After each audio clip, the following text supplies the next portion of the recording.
lainnya. Karena di kita paruh waktu boleh 30 jam per minggu. 30 jam per minggu. Ya. Oke, Pak. Itu sekitar berapa nih, Pak? Maaf, mungkin 30 jam per minggu kalau kita kerja full dapat 5 euro per jam, berarti 150 per minggu. Kali 4, 600 cukup untuk biaya hidup. Tapi balik lagi, kita kesana kan mau sekolah, bukan untuk cari kerja. Jadi kalau mau solusi dengan orang tua adalah titik-titik. Kamu dapetin 300 dari orang tua 300 gitu kayak gitu. Misalnya. Iya. Jadi ya bisa untuk meringankan kebutuhan kita juga lah Pak ya di sana. Jadi nggak full dari orang tua atau gimana ya Pak. Oke. Jadi bagus ya teman-teman, ada untuk part time-nya juga. Jadi kalian jangan takut misalnya pengen cari penghasilan tambahan ya Pak. Betul ya. Untuk pertanyaan selanjutnya nih Pak ya, bagaimana dunia kerja di Spanyol membuka peluang bagi lulusan internasional Pak? Ya, di Spanyol bachelor degree itu 4 tahun. 4 tahun itu banyak dari hampir dari tahun ketiga tahun keempat itu selalu ada program magang.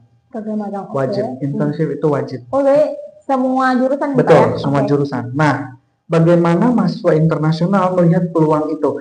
Ketika ada kewajiban internship dan magang, kamu tunjukkan performa yang bagus.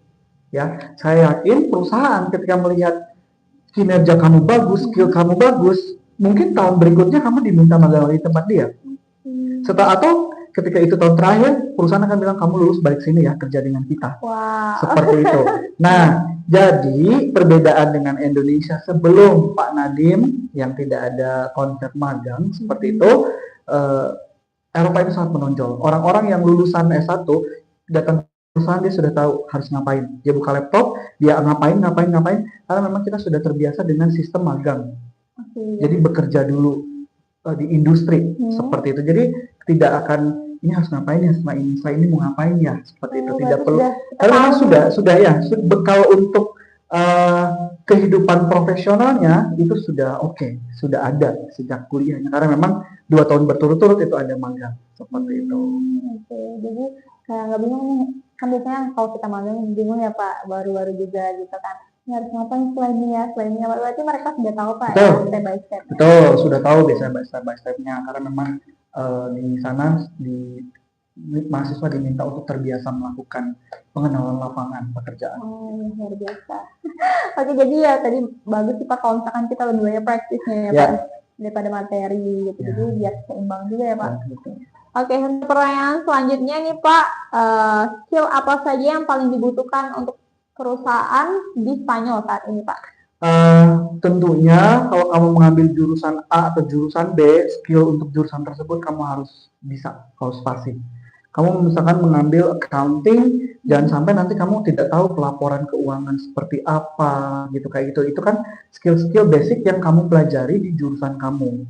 Lalu selain skill itu juga yang paling penting penunjangnya adalah soft skill.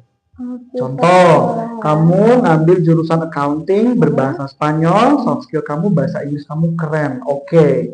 Nah itu menjadi daya lebih kamu seperti itu. Atau kamu ngambil marketing, sense marketing kamu di digital oke, lalu sense marketing kamu di untuk yang public speaking seperti itu, yang marketing offline seperti yang direct ketemu sama klien seperti itu oke, itu juga menjadi suatu kelebihan kamu seperti itu.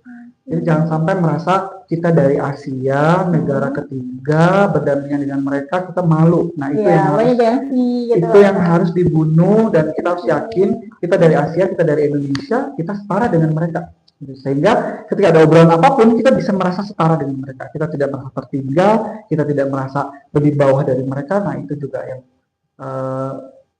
soft skill itu juga yang memang dibutuhkan. Bisa dibayangkan kamu orangnya pendendam ya, kamu orangnya cepat marah seperti itu, saya rasa artinya aspek skill sosial kamu itu tidak bagus, perusahaan juga tidak akan mau ambil. Karena perusahaan bukan tentang kamu, tapi kamu bagaimana masuk ke suatu sistem yang sudah ada seperti itu. Dan kamu ketika tidak nge-blend dengan yang lain, yang akan tereliminasi mungkin kamu sendiri. Seperti itu. Tereliminasi dalam artian kamu resign sendiri, atau kamu karena tidak ditemani oleh makan dan kamu sendiri ya, Rasa kayak, aduh nih ya kayak kamu diasingkan akan padahal menjadi seperti stranger di tengah-tengah